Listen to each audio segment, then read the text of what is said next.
Hey, pull out Yeah, the I did have it. 23. I want to see the 23 real quick. Pull out the 23. Oh, my 23 is not open. I can tell you that. Every other Pappy is open right here except the Let me 23. see the 20 right now. For your viewers, I want you to take a little taste.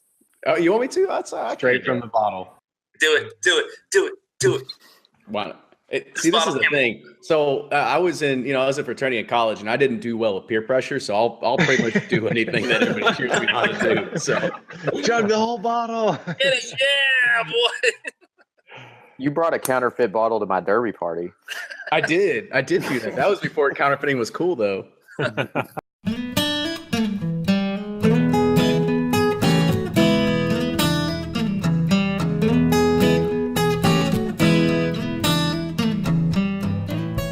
Hey everyone, the podcast is still continuing to grow, and I have to say thank you to our Roundtable bloggers for making that possible.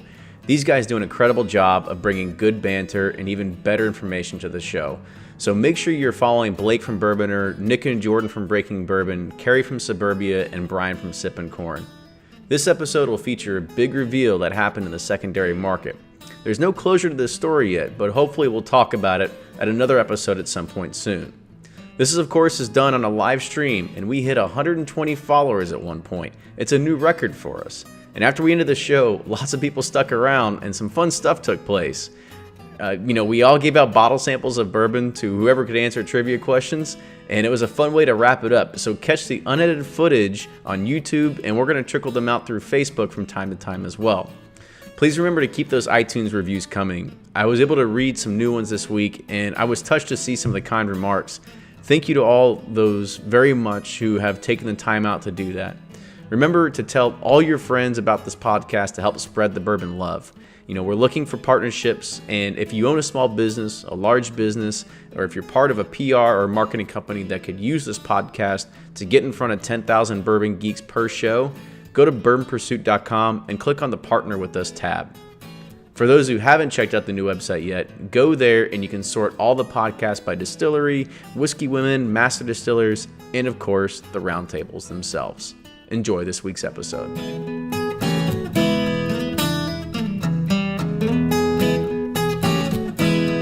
Welcome back to the episode of the Bourbon Pursuit Podcast, the official podcast of bourbon.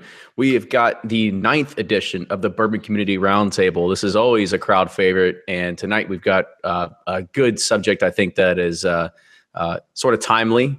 Some of our guests thinks it's after its time, but you know what? We're gonna do it anyway because I think it's gonna be fun, and it's gonna be honestly, I think it's something that, as we start diving into it, it's going to make you start thinking twice about a lot of the stuff we always do buy. So with that, I want to go around the horn real quick and start off with Blake. Just kind of tell everybody who you are, where you blog, and your favorite kind of cheese. Ooh, favorite kind of cheese. Threw a curveball at us. I'm Blake from Bourboner.com. You can find me on, Facebook, Instagram, Twitter, Bourboner, BOURBONR. Favorite kind of cheese? We're going to go with sharp cheddar tonight. That sounds like a good choice. Very American. All right, Brian. Yeah, this is Brian with Sipp'n, SIPP''N corn. Mostly find me on Twitter at Sipp'n. Then I've got the Google blog, so it's Sipp'n at Blogspot, and definitely smoked Gouda. Oh, that's a nice one. Oh, nice choice. It pairs well with bourbon. This is Jordan from Breaking Bourbon. You can find us on Facebook, Twitter, Instagram, and Patreon at Breaking Bourbon. And make sure to sign up for our email newsletter and look at our daily calendar update. Awesome. And then if we can get Carrie away from his PS4 for a second, we might be able to chime in. What's going on, Carrie? What's up, guys? This is Carrie from Subourbia, Subourbia. You can find me on Twitter and Facebooks and the Instagrams. And my favorite kind of cheese is the ones that are constantly posted in the Bourbon Art Facebook group. That was a setup. Well done. That was a setup.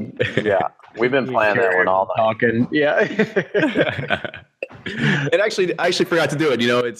This is the first time Ryan's been back in a little bit. So Ryan, welcome back to the show again. Yeah, took a few week hiatus. Been on vacation, so I'm glad to be back. Excited for this roundtable. It's a lot of fun. Good. How was vacation? My favorite cheese is Aruba was awesome. Got some awesome rums.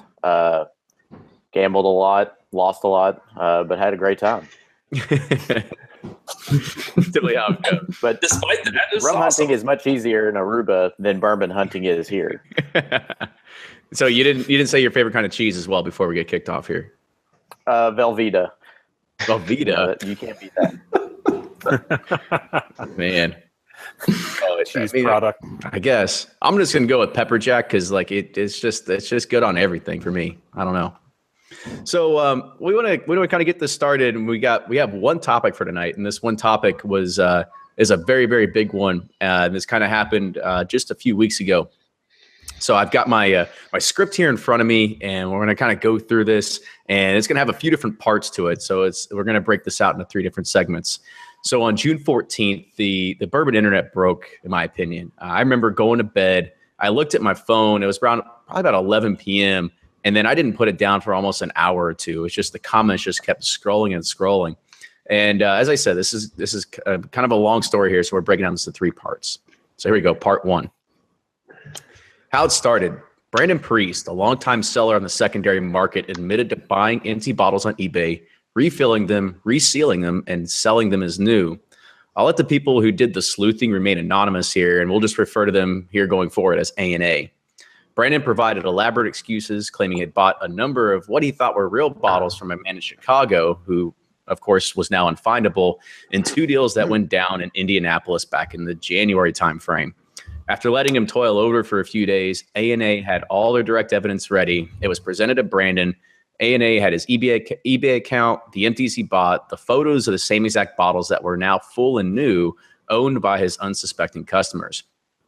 Brandon at first denied everything, but he eventually confessed. He intentionally defrauded people, and frankly, A&A had planned to tear him apart in public. Instead, A&A spent hours talking with him, trying to figure out what he should do from there. Brandon offered to make things right as best he can. He has already issued some refunds and says he will do so for anyone else who has received a fake. He asked that his family won't be harassed, his property damaged, his business destroyed, and whatever other retaliatory acts people may be contemplating. As it turns out, dozens of the empties he bought are actually still sitting at home on his bar. They're refilled, but they're still open, apparently just to show off to guests as his bar stock. A&A asked him to destroy those and provide proof. A&A asked to not have everybody panic over all the bottles that were out there. And, if you bought a bottle from Brandon the past 6 months, it was either a wax or a plastic seal or a plain, just a tax stamp. It could possibly be fake. He did actually sell mostly real bottles. You okay there, Ryan? No, I bought one. No, I'm kidding. A&A had been working with him to verify the individual bottles he faked. Now, the one thing that everybody has to keep in mind here is that Brandon Priest had been selling bottles consistently. It's like almost every week for years. He had mules at liquor barn raffles, mules at Willet runs. He paid people to stand in lines. Rumors automatically began swirling that his sales were in the upwards of around like $100,000. Of course, and without question, everybody began to look at their bottles from previous purchases. In the span of almost 48 hours, people were looking at bottles such as their Four Roses small batch limited editions and noticed that the film seemed off, like it was almost done with a hairdryer. Others brought out tax stamp bottles, and there was even a rumor that he went as low as counterfeiting a lost profit orphan barrel. So before we get into parts 2 and 3, where he digs himself even deeper, the community just went up in arms and were asking for his head. I kind of want to push it out to you all and kind of figure out, like, what was your initial impression when you first saw this? Wait, you mean to tell me that this has been bad because he refilled it with bad stuff? Wasn't 30,000 bottles of it.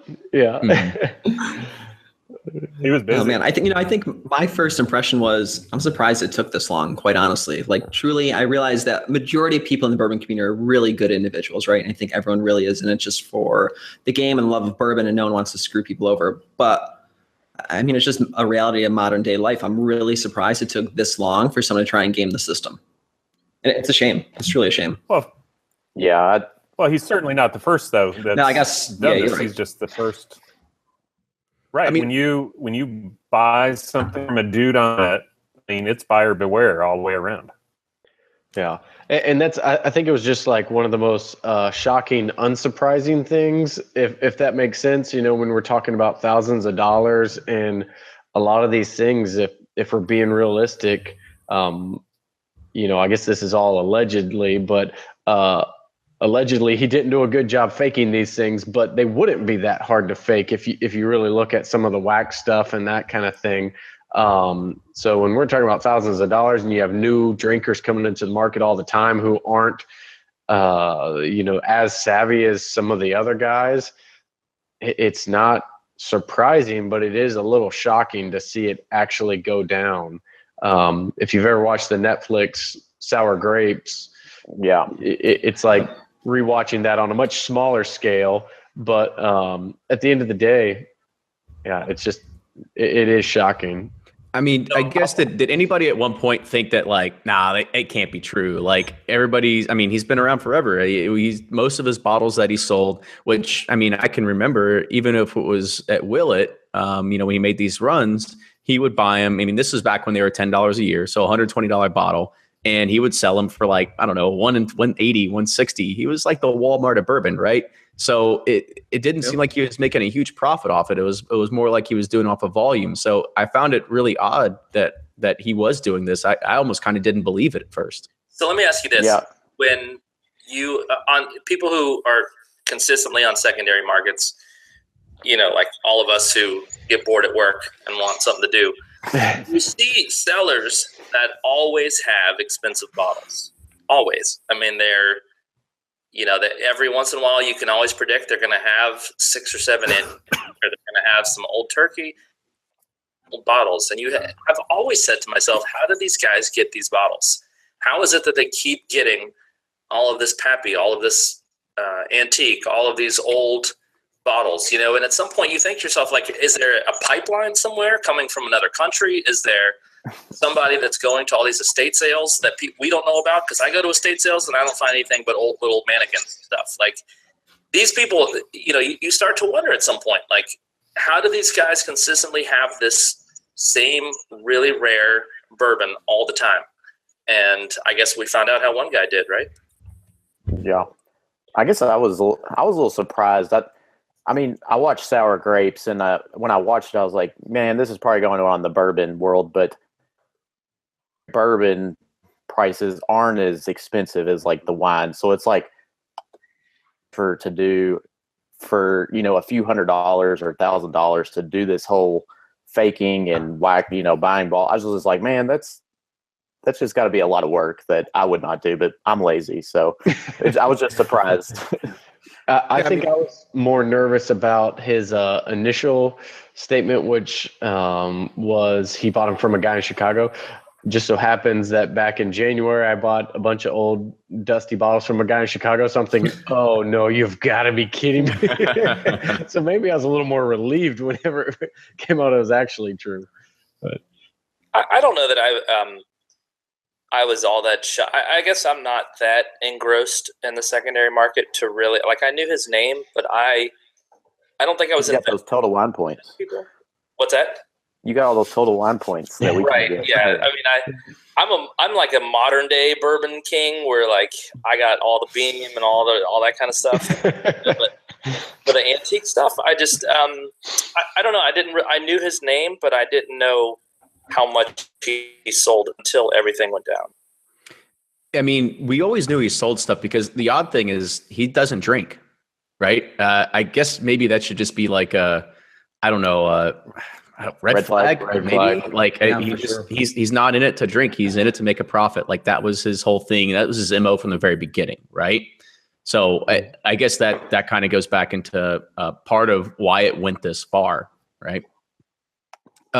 Another thing that people are wondering, and Brian, this is more going to be directed to you because for anybody that doesn't know, Brian is an actual real life lawyer, like in real life when he's not talking about bourbon, right? So people were just wondering, like, from a legal standpoint, are you able to take this to the authorities? Like, is this something that you can get for either grand theft or fraud or anything like that? You can't take to the authorities and sue in a civil case. So you got two kinds of cases. You got civil and criminal. You're not going to be able to sue him in civil court because you can't enforce an illegal contract. And this is an illegal contract. It's if you buy something that's fake, maybe it's fraud because you're not supposed to be selling. It's like, if you're not in Colorado or some of those states, it's like suing your your pot dealer for selling you oregano. You can't do it. Same thing with spirits. He could be looking at criminal liability though. Statute, the first sale is a Class B misdemeanor, then the second sale is a Class A misdemeanor, and then the third is a Class D felony for each sale. Ooh. So I know there's people who are pushing for criminal investigations, and they want everyone always says get the feds involved. That's not. No. I mean, I guess the next question to even kind of think about that, and I'll direct it to some of the other guys, like, is it even, I think it would probably be a bad thing to even alert authorities about this, because you're basically just shining a flashlight right on what we all do every single day while we're bored at work, right? Looking at secondary markets. Right. It's right. not a lot. Well, No, but you're highlighting it to a greater extent than what we are even right now, right? By what? Bringing a criminal case about it? Yeah, if you were to take it to authorities and be able to say, this is the guy that conned X amount of dollars and whatever, and then they have to know exactly where it happened, and you have to have some sort of paper trail to prove it. Like I said, you're shining a big flashlight on what we're all a part of. I mean, it's illegal, right? Like, buying bourbon not sold by a retailer in the United States is illegal. Am I right about that, Brian? Like, hey, I want to report somebody who scammed me during an illegal purchase. Like, are they really going to give a shit?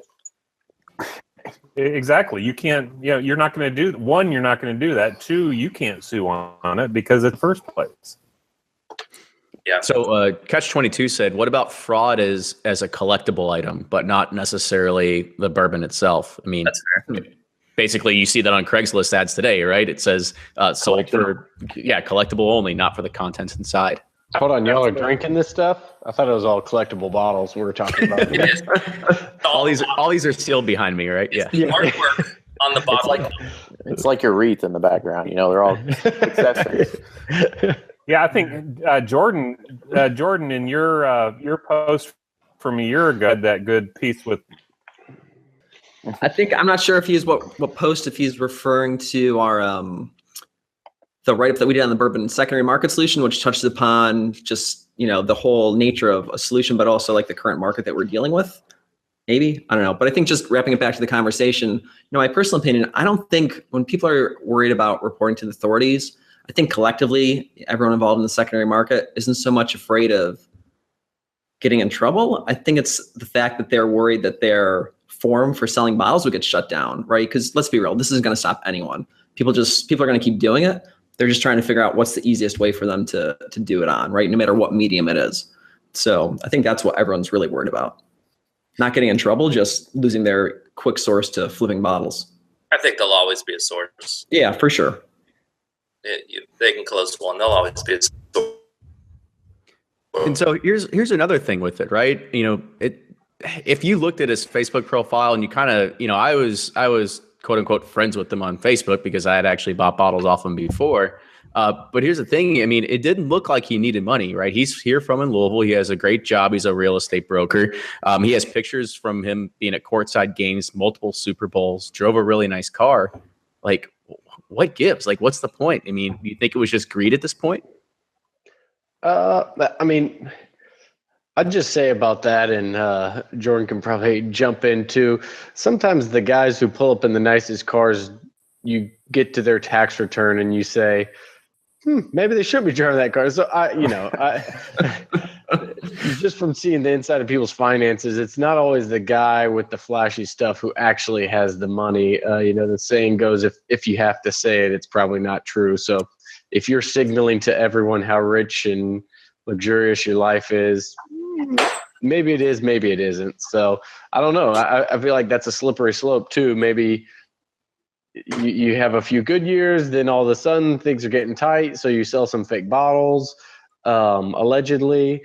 And, I think it's just, you kind of get stuck in that cycle of, oh man, what am I going to do? Maybe Will, it was getting harder to get, and camping out at all these places were getting harder to get. And it was just trying to find a quick and easy solution. So.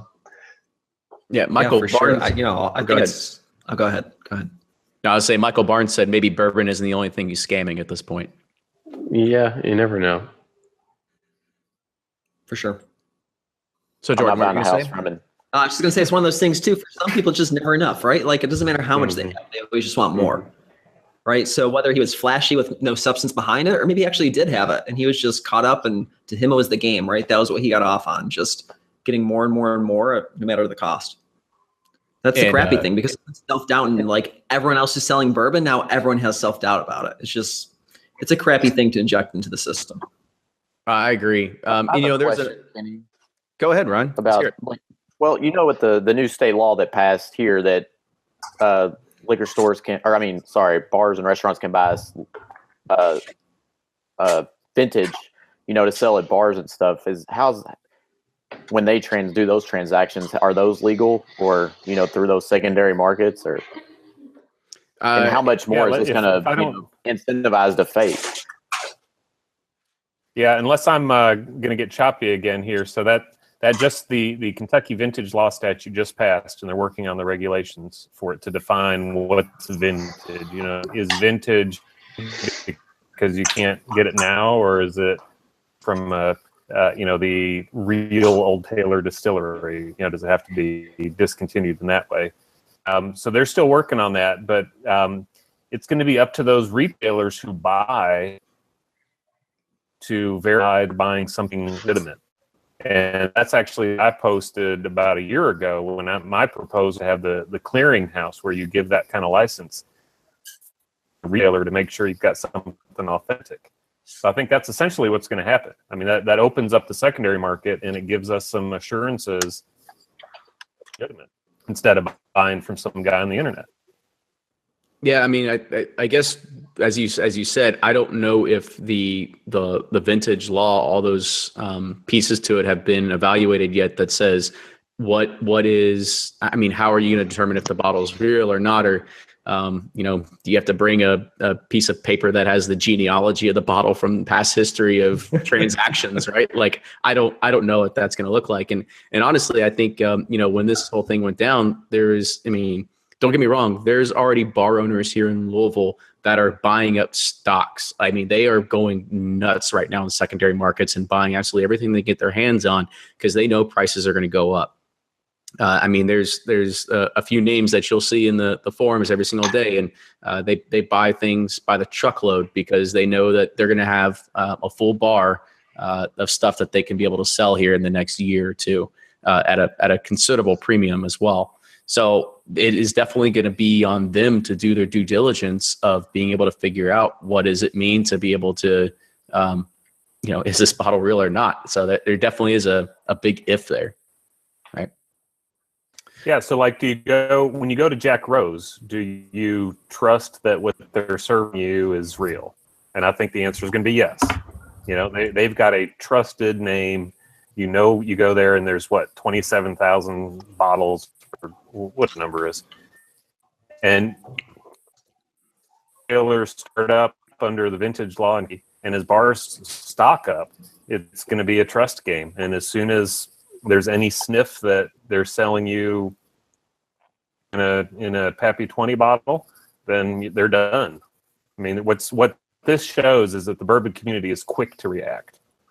Yeah, I think that's very true. I mean, that's one of the questions I didn't, kind of throw it out here is that, in this part one, everybody was very much ready to just start taking off his head. Just basically ready to start going at him.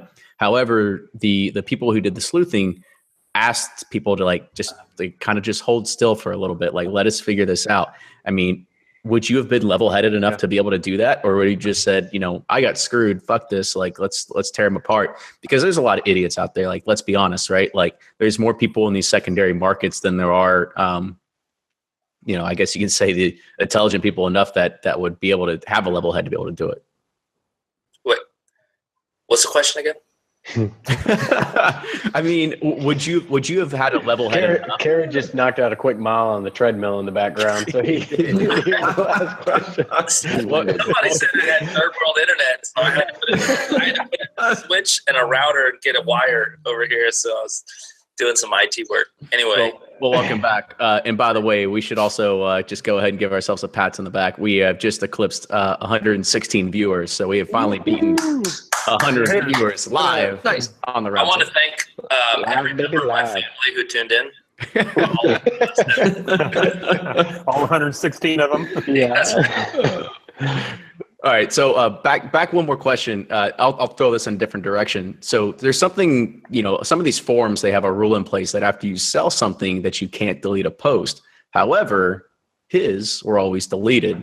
So is that another thing that you immediately just more red flags are being raised, yet nobody seemed to really notice at the time? I wouldn't have noticed. He's a scumbag.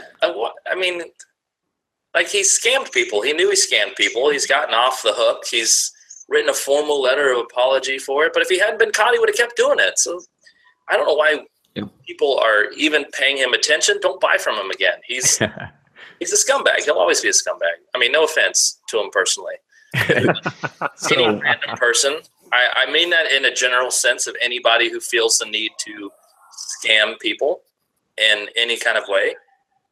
If it's Pokemon cards or it's bourbon or it's whatever it is, like you're taking advantage of the human instinct most people are trusting by nature, and you're taking advantage of that. And I just think it's fucking bullshit. I agree. All right, so let's move on. Part 2. Within 24 hours, he shut down his Facebook account. People started blasting his business on Yelp, Facebook, and Google. The business took down their Facebook pages, and it didn't take long for anybody to find his home address since he had shipped so many packages. Not to mention the Yelp rating went down to 1 star almost immediately. A&A started the refund process that involved Brandon's cooperation. Brandon also has a full statement to make to apologize to the bourbon community, which we'll read in part 3. The community itself was in an uproar and wanted his head on a silver platter. A&A insisted that they are not going soft on him, but they're being practical, level-headed, and extremely wary. Brandon asked that everyone stop the retaliations against his business and his family so that those that posted public messages about him, that they had hopefully deleted them. He knows that everyone was beyond furious and that will be addressed in a statement. A&A said, immediacy is not the priority. Accuracy and thoroughness is. Again, thank you for the cooperation, understanding, and patience. So I'll throw this out to you, Jordan. Did deleting his Facebook account really help the situation here? I think it's just, add fuel to the fire. Here's the problem with something like this. It took him, 48, 72 hours before he wrote an apology letter.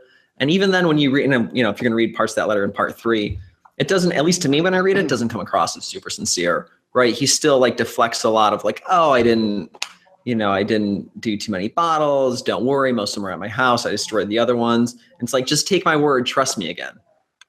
It just doesn't work that way. So, I don't know. The whole thing's just, I have my thoughts on it. I have, deleting your Facebook page doesn't help anything, right? It just allows people to go after a different forum, whether it's his business or any other public venue that they can find to vent frustration. That was a stupid move on his part. Do I feel bad for him? No, not one bit. Right. Like I said, not only did he inject bottles into the market, but who knows? He says he didn't do too many. You can't trust that. And then those get flipped and flipped again. And it just puts this whole self-doubt in the whole thing, which is a shame. Because the whole point of this is not to screw people over. It's just to have a bunch of fun with it. Right. The whole point is that. And also, Four Roses was his big, I think that was one of his big. Yeah. So hopefully that will crash the Four Roses market, because I'm looking for 2015, and that was one of the big ones he forged. So looking for those, just throwing that out there. But yeah, I don't know that you can ever fully trust any transaction from someone you don't know. And the thing is, I guess with Brandon, everyone could vouch for him. They would say, can anyone vouch for? No, I totally agree. I would have been in the corner of being able to say I could vouch for him. I bought bottles off him, and thankfully mine were legit because I just bought some shelf. I bought some shelf turds, right? So it was just some lower end stuff that I got way less than retail because he just wanted to get rid of them. So that or might have been his first fakes. Who knows? One or the other, right? Really just testing things out. I'll tell you what, this Russell's Rye actually tastes like a rye, so he fooled me. The bourbon community, even though we rose up and went a little crazy, if this was the drug business and he faked it, it'd be a whole different story. But here we He are, like, gone. forgiving him and moving on and everything. He gone. So, I mean, at the end of the day, this is what it is. It's a hobby, right? And we collect this stuff not just for drinking it, but for collecting it too. And to have somebody come in and, you know, kind of throw waves like he did and kind of interrupt everything. I think also that once we get through all the crap of it, the benefit is that I think it makes people more wary and almost even helps, because now you almost have people who are afraid, even the crooks out there, they're going to do this. They're afraid to get caught or screw up or do something to get caught about it. So, you know, I see it kind of both ways too. There's a light at the end of the tunnel. Yeah, I can just appreciate the passion of the community to go after him, to go after his business. Because, like, reminds me of UK basketball when that referee, like the roofery, where they, went after and roofery, one star reviews and whatnot. I mean, too far, but I don't know, maybe not. He screwed people over, so it's kind of funny though. Bartman is still in hiding from the Cubs, whatever it was 12 years ago. So if they can do it to Bartman and the Cubs can still win a World Series, back. Maybe there's redemption.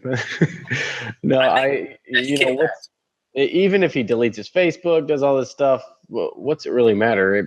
The problem really was he was putting fake bottles. I don't think there's any reaction after that anybody's going to be like, okay, never mind. Even if he just came out immediately and said, I'm sorry, shouldn't have done this, I'm going to refund you right away, he still would have gotten the same treatment, the fake Yelp reviews, all this stuff.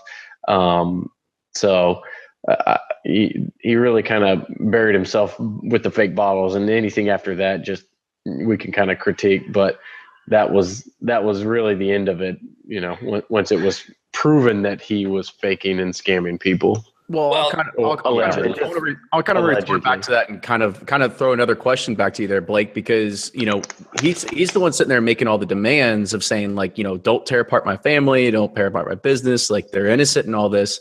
Do you really think he's in a position to make those demands? Because in my opinion, he kind of still has the upper hand right here. He still has everybody's money. He could just go away and never be seen again. Yeah, that's a tough one. I mean, because in reality, his family and business, because I mean, I don't know much about him or anything, but it sounds like he doesn't own the business. It's kind of his dad's and stuff. So should everyone be held responsible if their son is a screw up, or if the brother or whatever is a screw up? I don't know. That's a tough call to make. I think people should be aware of what kind of guy he is, and I'm not giving him any slack by any means. Like, hey, if there's a way to bring criminal charges, do it. But, bringing somebody's family and all that, threatening somebody's family over something like that, like, I can't agree with that, but, do whatever you can to get the money back, and then put whatever reviews and that kind of stuff out there. But I think getting the people who were scammed repaid is the biggest priority. And all that goes away if this guy feels like he's being threatened and has to go into hiding and that kind of thing. So I assume that's what the intent was, of saying, hey, give him some time. It wasn't like, hey, give this guy mercy. I think it was, hey, give him some time. He says he's going to repay everyone. Let's get that done and then take it from there. So now, I might be wrong. Maybe I missed it on any of the forums, but I know he's claimed to have refunded people, but has anyone stepped up and said, oh yeah, he 100% refunded me and everything's good? I've seen someone say that they were refunded. Oh, they were. Okay. Yeah. No, it wasn't like somebody I knew or anything, but I saw at least one guy I know of said they were refunded. So there is a light at the end of the tunnel, I guess, for some people. And at this, and Brian, this might be more directed towards you. At this time, it was rumored that the local news had caught wind of the story, but from what I've seen, nothing has ever aired or anything like that. From a slander point of view, is this something that could have been broadcast on public airwaves? Is this something that is public domain and public knowledge that could do that? Well, any news outlet's going to want more than just internet rumors, which is probably how they see it. they're going to want something more before they report on it. So that's probably We are why a news organization on the news. The Bourboners News Network. Well, now it'll be on the news tomorrow. Now it's on, now it's on Bourbon Pursuit. Yeah, they'll be calling you tomorrow, Kenny, for a quote. I got nothing to say. No comment. Yeah, no comment. Exactly. But that's probably what the news media was waiting on. Is they want more than just what they see as online rumors, because they want more than one source, and they want. And back to our initial point, we're going to step up and try to kill the whole secondary market by complaining to the press or complaining to the authorities and trying to get criminal charges against him. I mean, it's just not something that's going to happen. I know someone who was contacted by the news channel. Really? Yeah, he was Over this story? Yeah. Wow. He was one of the ones who was affected, and the anchor sent him a PM, and he says no comment, right? Exactly. So Ron Burgundy. So they contact. We all know what happened to snitches. So yeah, they contact 50 people, and 50 people who bought from him are going to say no comment, because they don't want to say that they've bought on the secondary market. They don't want to be the one who's responsible for bringing it down. I just snitched on the snitch. I may look out for horse heads in my bed. That's right. Which, I mean, and with everything, you see like the random thing pop up, and I feel like Pennsylvania is the only state that seems to be cracking down on the people selling on Craigslist. They crack down hard here. They crack down hard. And you know, so there is always a little bit of that, but I don't know. I feel like the fear is minimum. But even if I did get ripped off, I still wouldn't go on the news and be like, yeah, this guy tried to sell me a Pappy Van Winkle. This was unbelievable. Let me tell you. I also tried to buy fake weed from him, and it was not even real. It was oregano. I'd put on a Bourbon Pursuit T-shirt and just say, "Hey, Kenny Coleman here." It's the best way to get away with it. I mean, even on the secondary markets, I've got friends that are police officers that are in those groups, and they don't care. They'd rather buy bourbon. They don't care, right? Like in Louisville, it's not like a high crime. Like nobody gives a shit. It's not an arrestable offense. I mean, no one's going to do it. Yeah. And the nice thing at least in Kentucky, as far as I can interpret, and it's not legal advice, all those disclaimers, you can buy. It's not illegal to buy on the secondary market. It's only illegal to sell. So everyone who's kind of skitzed out about this because they bought from him, maybe doesn't have too much to worry about, but they probably sell too, and they don't want the whole market to go under. So you heard that from a lawyer. So you heard not this legal. is not legal advice. Handle the law. I'm gonna put a big it's not asterisk. illegal to pay a prostitute, but it's illegal for a prostitute to accept the money. Right. Got it. Is that right? Yeah, friend just asked. Yeah, ask you. Asking for a friend. What about drugs? Is it illegal to buy drugs, but the drug dealer gets in trouble if he accepts the money? Is that Somehow I feel like those are all twisted. Maybe we need Brian as our lawyer if we get in trouble. We just pay him in fake bottles then. Yeah. And look at Kenny's shelf, and I'll take some of those as a retainer. Yeah, I bet you would. Yeah. So, to salvage his family business, Brandon also went on a Yelp and he made a review himself. And he said, there's some people out there trying to destroy, or quote unquote, our business reputation by making false accusations. We have been in business since 1956, and our track record speaks for itself. We helped hundreds of families buy and sell their home. Our business was built around service and integrity. That takes some balls to be able to say something like that. It takes a lot of balls, seeing as he made that post before he made his apology letter to the community. So I think that really riled up a bunch of folks in that order too. It's not like he was like, oh, let me apologize, then do this. It was, let me worry about myself first, and then I'll explain myself to others, which I think was the crux of what really riled people up. Yeah, I mean, I was honestly surprised when I saw that, and it was just kind of like, man, and it just threw the word integrity out there. I thought that was the key kicker for me. Yeah. I feel like I've just become so jaded in my older age, but I just expect people to be very self-serving and just completely ridiculous, because I feel like that's what that statement is. But then again, it's not that surprising that he's going to try to say to the guys he scammed, "I'm so sorry, I'm going to pay you back." And then in this other arena, like life is completely separate in the world of the internet, say, "Nope, this is a very honest." No, that's my virtual life. This is my real life. But I don't know. It still is just like, that sounds about right. It's like a guy like that would do that. If you're willing to sell fake bottles, you're probably willing to throw that kind of stuff out there as well. Truth. All right, so let's move on. Part 3.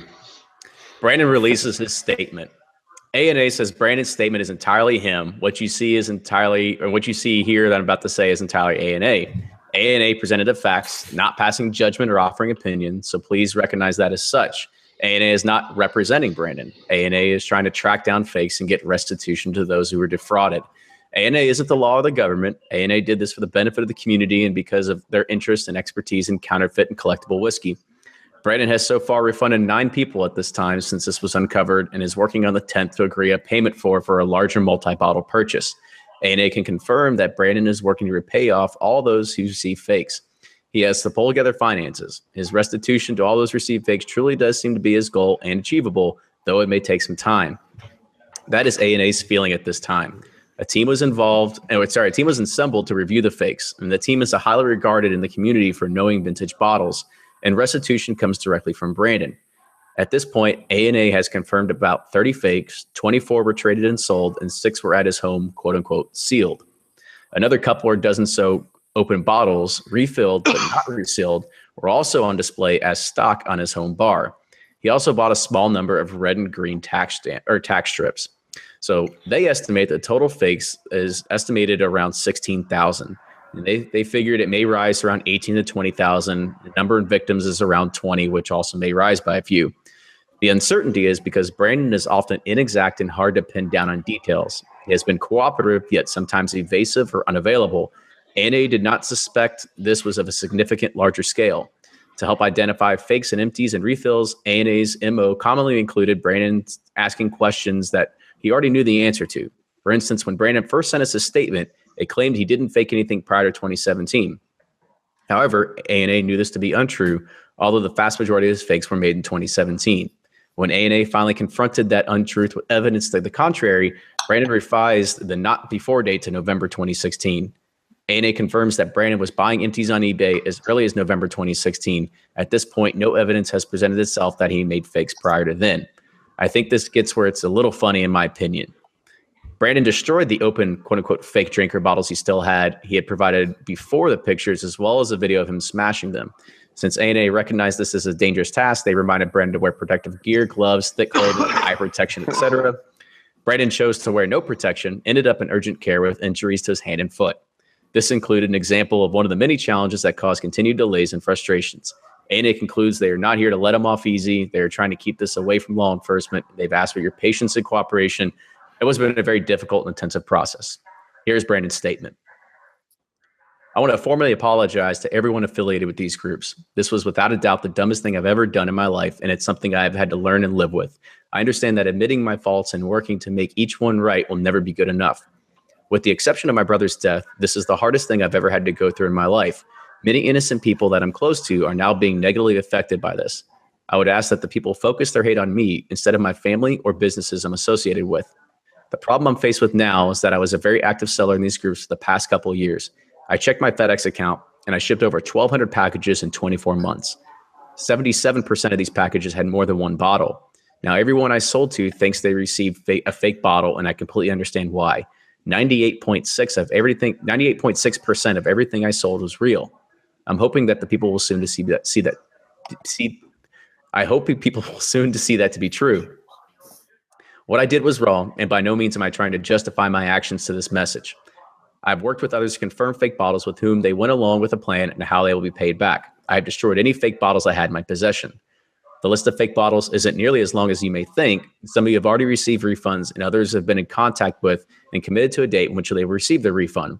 I would ask that you all remove all the public messages about me that have been posted.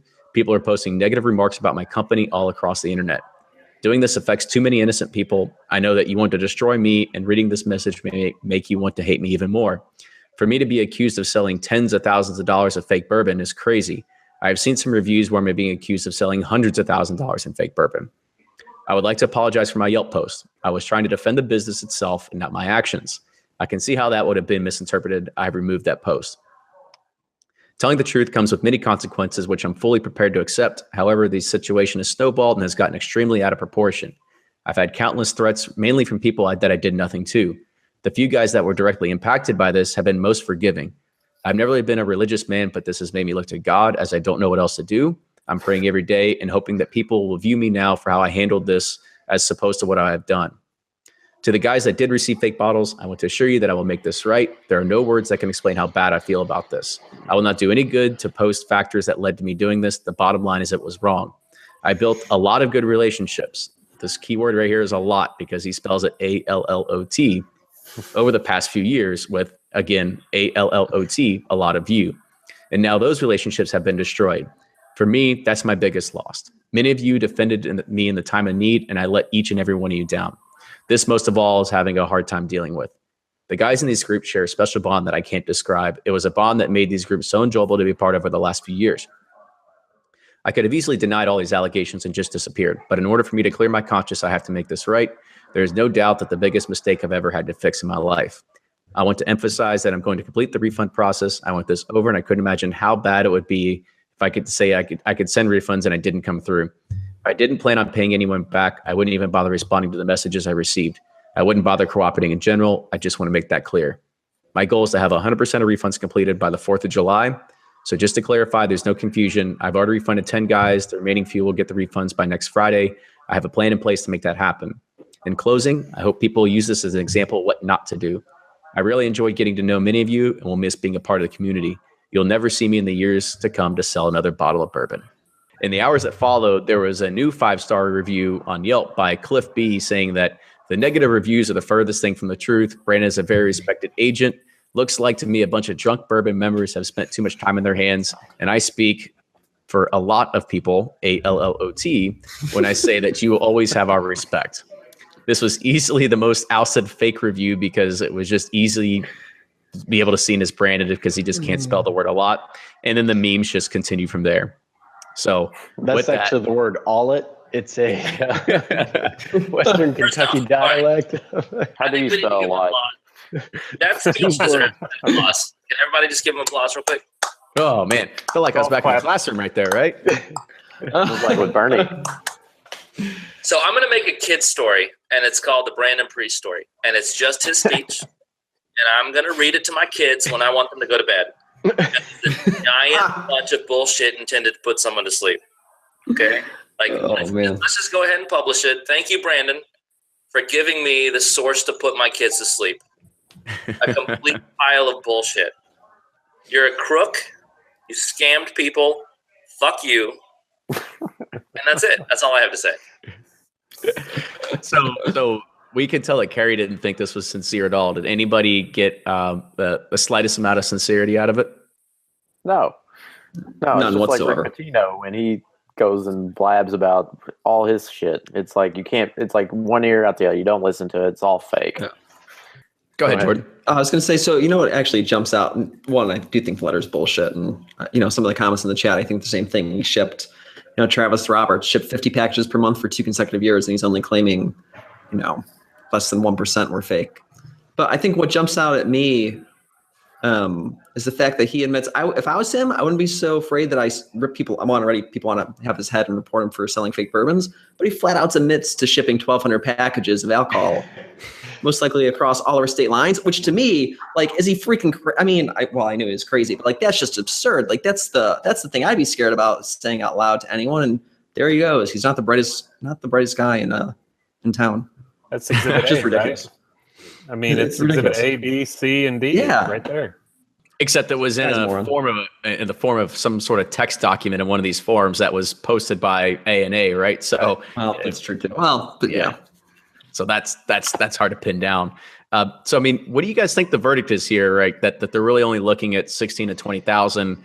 Or you think this is still a very shady situation? I mean, you think that only 30 people out of 1,200 packages were scammed? Do you think it could be way more than that?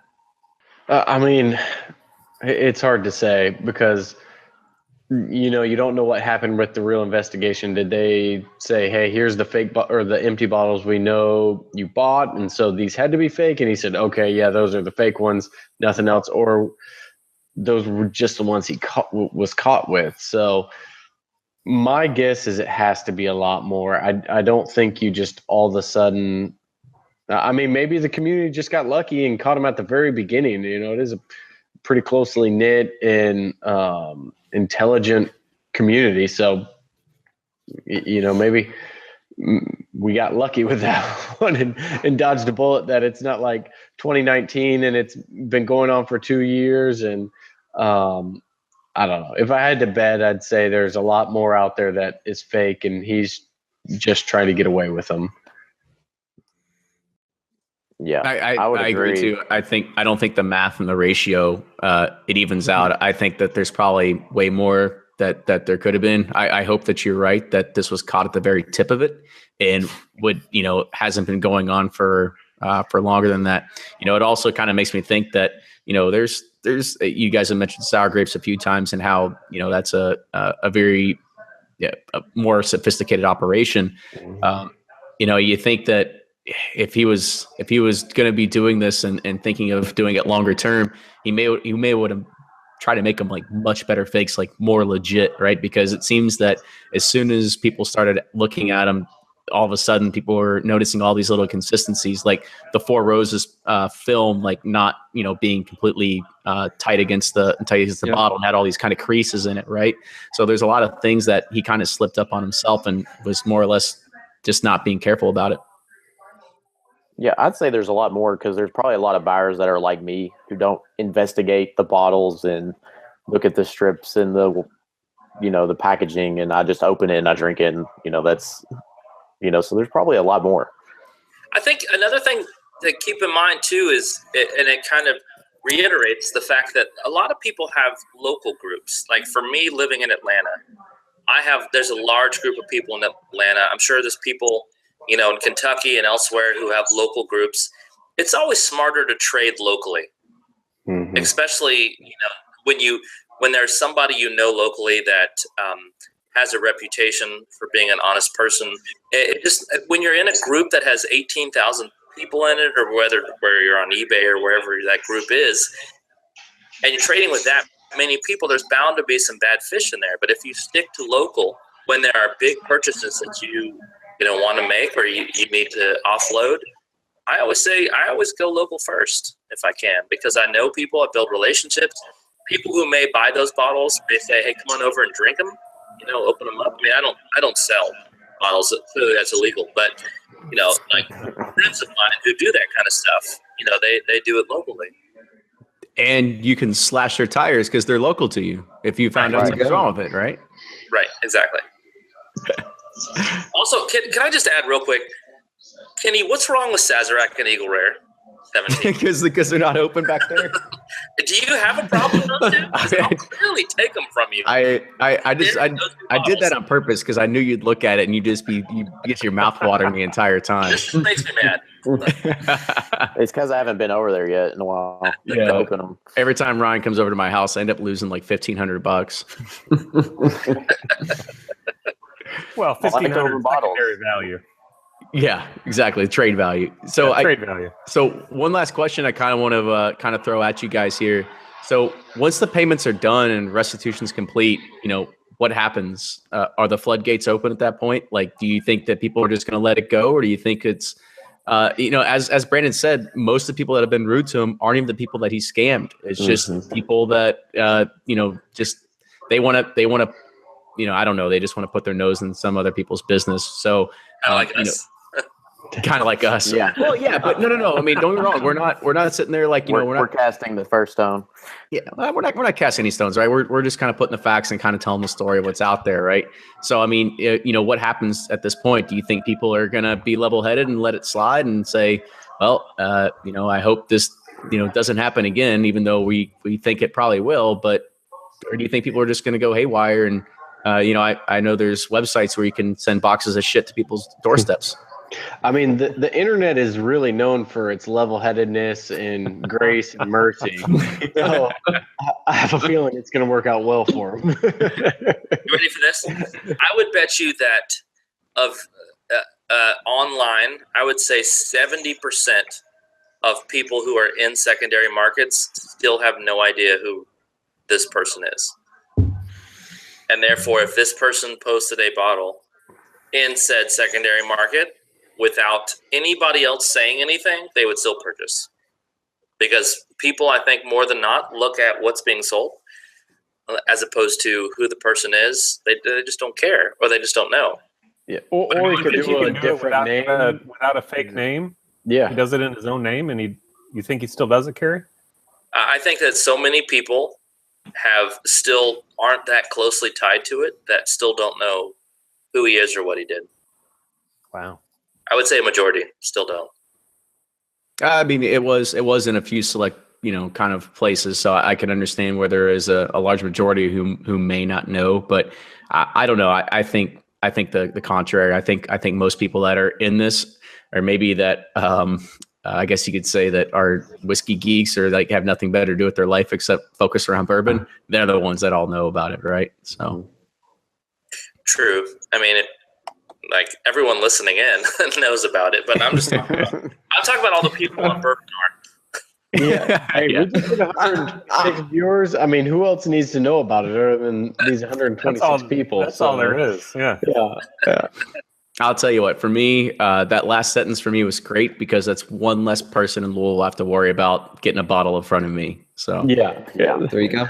Well, it sounds like more than one because wasn't he like just paying people to stand in line and everything? Oh yeah, could be 5 or 6. Yeah, it might even be more than that actually. So and they'll be replaced with another like 400. I already know another one that sends more.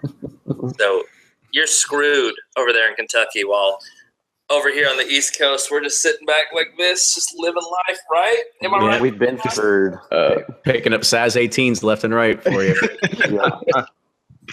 Or Rhetoric 23. Yeah, or Orphan Barrels, whatever it is. Yeah, we got the new Weller 12 label coming out like it's William LaRue Weller right now. Because everyone is going to go crazy. I mean, we're talking about secondary markets. Let's just go ahead and bring it up because it's topic. I mean, how crazy has that gotten that a $35 bottle is now $150 bottle shit? I mean, it's unreal. I got a call from ABC's the store who they're the only ones to get Weller in Florida. And I don't even remember signing up for this list. They said, guess what? Got something for you. I'm like, oh, man, because they do a lottery for all their Pappy and antique collection. I'm thinking I won the lottery. They're like, Weller 12 just came in, got your name on it. I'm like, I'm excited at first. And then I'm thinking to myself, why am I excited? I mean, I went and bought it. It was $50 for a 175, so I'm not going to turn that down. But you remember when Weller 12 was like sweetener for a deal? Yeah. Okay, I'll throw it. That wasn't that long ago either. That was not that long ago. Weller 12s. That's when I saved it all. Yeah. Wise man. Why? There you go. Crazy. It's for the price. It's good, but like people just hold this up and like revere this bourbon now. It's like, especially as more people join every day, it's like, Weller 12 got it. It's like the best thing ever. It's like that and the Weller store picks, antiques. It's like that's all there is. That store picks is even crazier actually. Yeah, the 107 store picks. I mean, I'm that's like, all why is the Party Mark $300?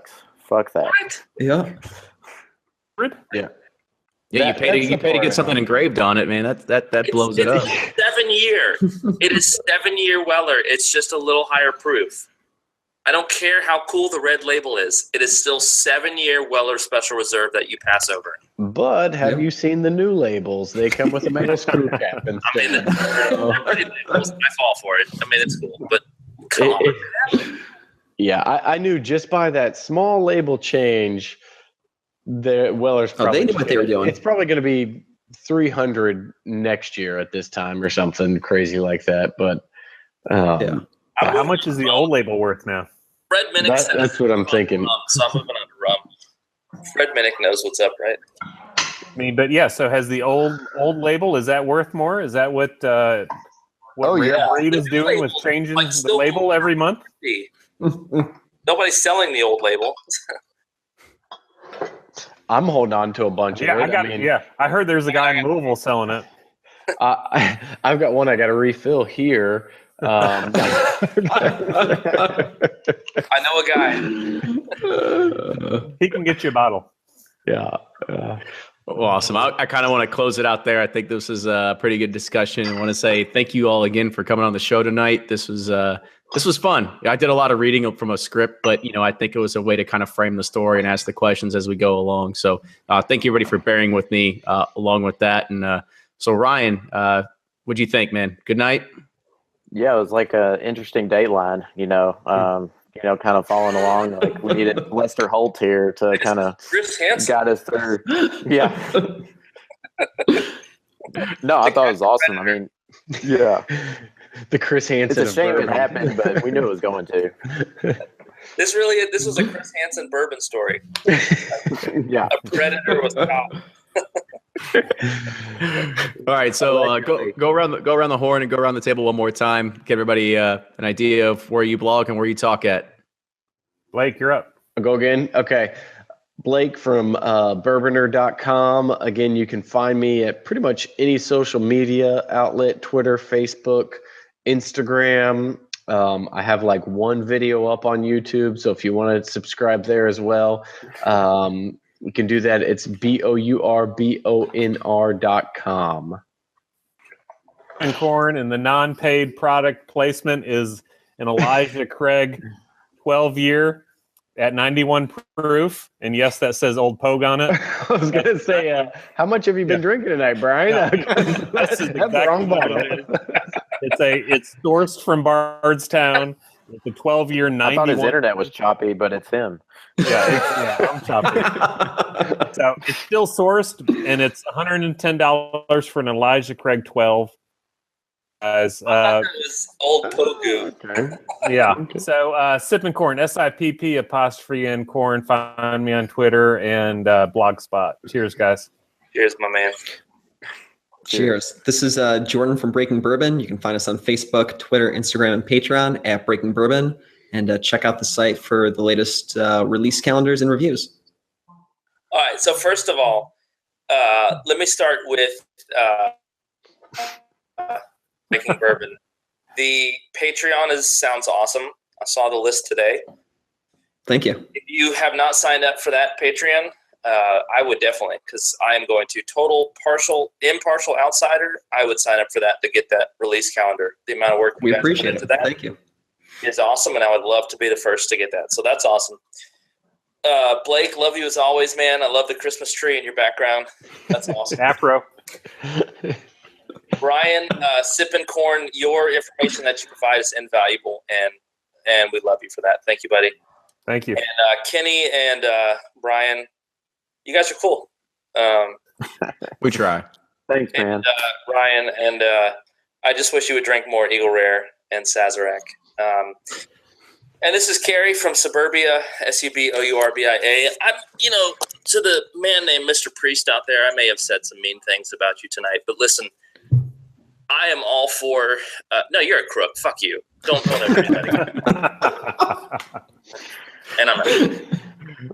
Well, thank you, Carrie, and thank you, everybody else. That was awesome. Well said to kind of wrap that up. If you like what you hear, make sure you tell everybody about the podcast. There's a lot of summer trips that are going on, and you're going to be doing a lot of driving. So a lot of your friends are going to be driving. So tell them to pick up, subscribe to us on iTunes.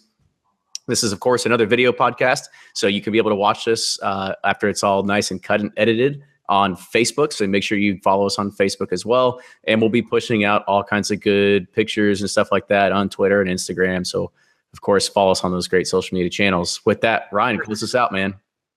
Wait. Yep. Before Ryan. Go ahead. Yep. If it was not for Urban Pursuit, we would not be here, and you guys would not be here. So please support these guys because they're awesome. They put a lot of work into this. Amen. Amen. Thanks, Carrie. Appreciate it. Truth. Yes, Carrie. And you guys, please let us know what you want to hear. We know these community roundtables are popular, but what else do you guys want to hear, and we'll bring it to you. So I appreciate you all listening in, and we'll see you next time.